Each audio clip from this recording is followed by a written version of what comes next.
एक घना शांत जंगल था, जहां रात के समय झिंगुरों की मीठी मीठी आवाजें गूंजा करती थीं। इसी जंगल में हमारी चमेली रहा करती थी।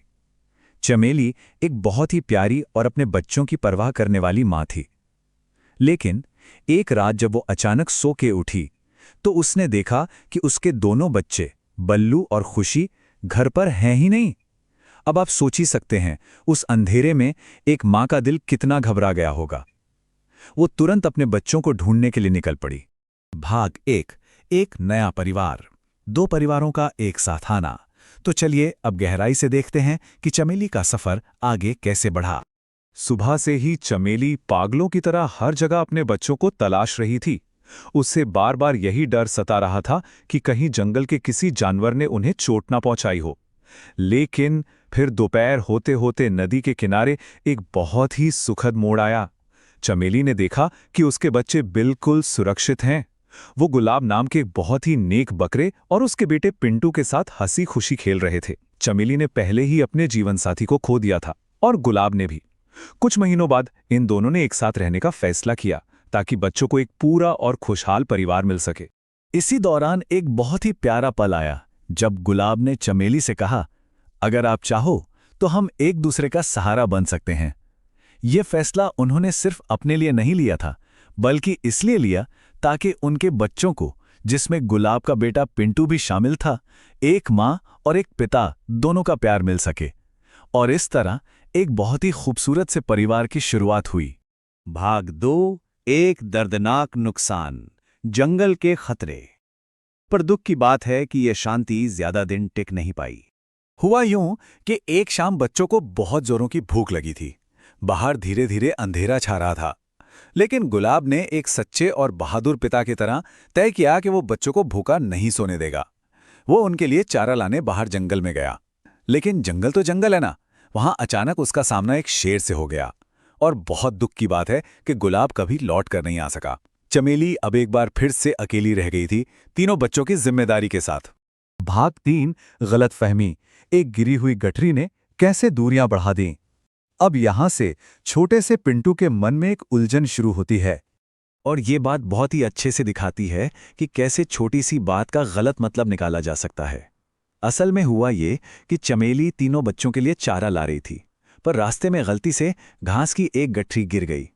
चमेली को इसका पता तक नहीं चला। ये तो थी सच्चाई। लेकिन पिंटू ने क्या सोचा? उसे लगा कि उसकी सौतेली माँ बहुत चालाक है और जानबूझकर उसे भूखा मारना चाहती है। उस मासूम से बच्चे के मन में शक का बीज यहीं से बो दिया गया। ये गलतफहमी तब और भी गहरी हो गई जब एक और घटना हुई। चमेली बड़े प्यार से अपने बेटे बल्लू को नहला रही थी। पिंटू ने भी जिद की कि उसे भी नहाना है। चमेली बिल्कुल तैयार थी, लेकिन तभी अचानक एक बंदर वहां आया और मदद के लिए पुकारने लगा। उसने बताया कि चमेली की सहेली हिरनी बहुत बीमार है। चमेली को तुरंत उसकी मदद के लिए भागना पड़ा और पिंटू का नहाना बीच में ही रह गया।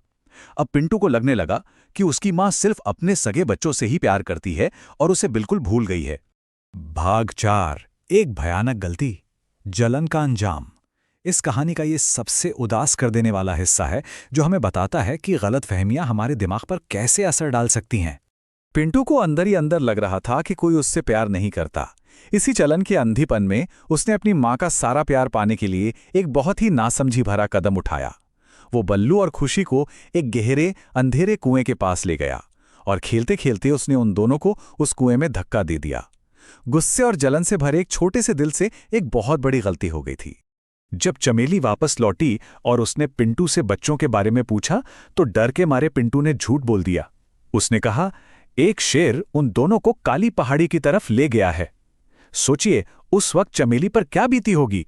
लेकिन फिर भी अपने दुख को पीते हुए उसने पिंटू को गले लगा लिया। चमेली की यही बात हमें कहानी के सबसे भावुक हिस्से की ओर ले जाती है। भाग 5 मां का बलिदान, शेर का सामना। दोनों दुखी मन से घर की तरफ लौट रहे थे, तभी उनके रास्ते में सचमुच का एक शेर आ गया। अब जरा सोचिए, सामने एक भूखा शेर खड़ा है। क्या एक मां का प्यार इतना ताकतवर होगा कि वो अपने परिवार को बचा सके, वो भी उस बच्चे को जिसने उसके मन को इतनी गहरी ठेस पहुंचाई थी? तो यहाँ सबसे अहम बात यह है कि जब शेर ने दहाड़ते हुए कहा कि वो दोनों में से किसी एक को ही अपना शिकार बनाएगा, तब चमेली ने एक पल की भी देरी नहीं की। उसने बहुत ही बहादुरी से शेर से कहा, मेरे बेटे को जाने दो, मैं अपनी जान देने को तैयार हूं।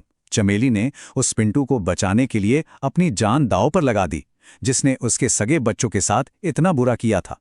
माँ की इस असीम ममता और निस्वार्थ बलिदान को देखकर पिंटू का वो पत्थर जैसा दिल एकदम पिघल गया। वो फूट फूट कर रोने लगा और अपनी माँ के पैरों में गिर पड़ा। उसने सारी सच्चाई बता दी। उसने रोते हुए कहा, माँ, मुझे मरने दो, मैंने ही तुम्हारे बच्चों को कुएं में धकेला था। पिंटू के दिल की सारी नफरत और जलन अपनी माँ के सच्चे प्यार के आगे पूरी तरह हार चुकी थी। भाग 6, प्यार की ताकत, हृदय परिवर्तन। अब हम कहानी के आखिरी हिस्से में पहुंच गए हैं, जहां हम देखेंगे कि कैसे सच्चा प्यार बड़ी से बड़ी गलती को भी माफ कर सकता है। पिंटू का वो भयानक सच सुनने के बावजूद चमेली ने उसे माफ कर दिया। चमेली का दिल इतना बड़ा था, ये देखकर वो खूंखार शेर भी हैरान रह गया। वो चमेली के प्यार और उसकी माफी से इतना प्रभावित हुआ कि उसका भी दिल पसीज गया और उसने चमेली और पिंटू दोनों को बिना कोई नुकसान पहुंचाए जिंदा जाने दिया। प्यार ने सचमुच एक चमत्कार कर दिया था। अब इस पूरी बात में जो सबसे दिलचस्प चीज है वो ये है कि एक सच्ची माँ का दिल कैसा होता है। एक माँ के दिल में अपने या पराये के लिए अलग अलग हिस्से नहीं होते। उसका पूरा का पूरा दिल सिर्फ और सिर्फ निस्वार्थ प्यार से भरा होता है। वो हर बच्चे के लिए एक ही धुन में धड़कता है। पिंटू को भी इस बात का एहसास हो गया था।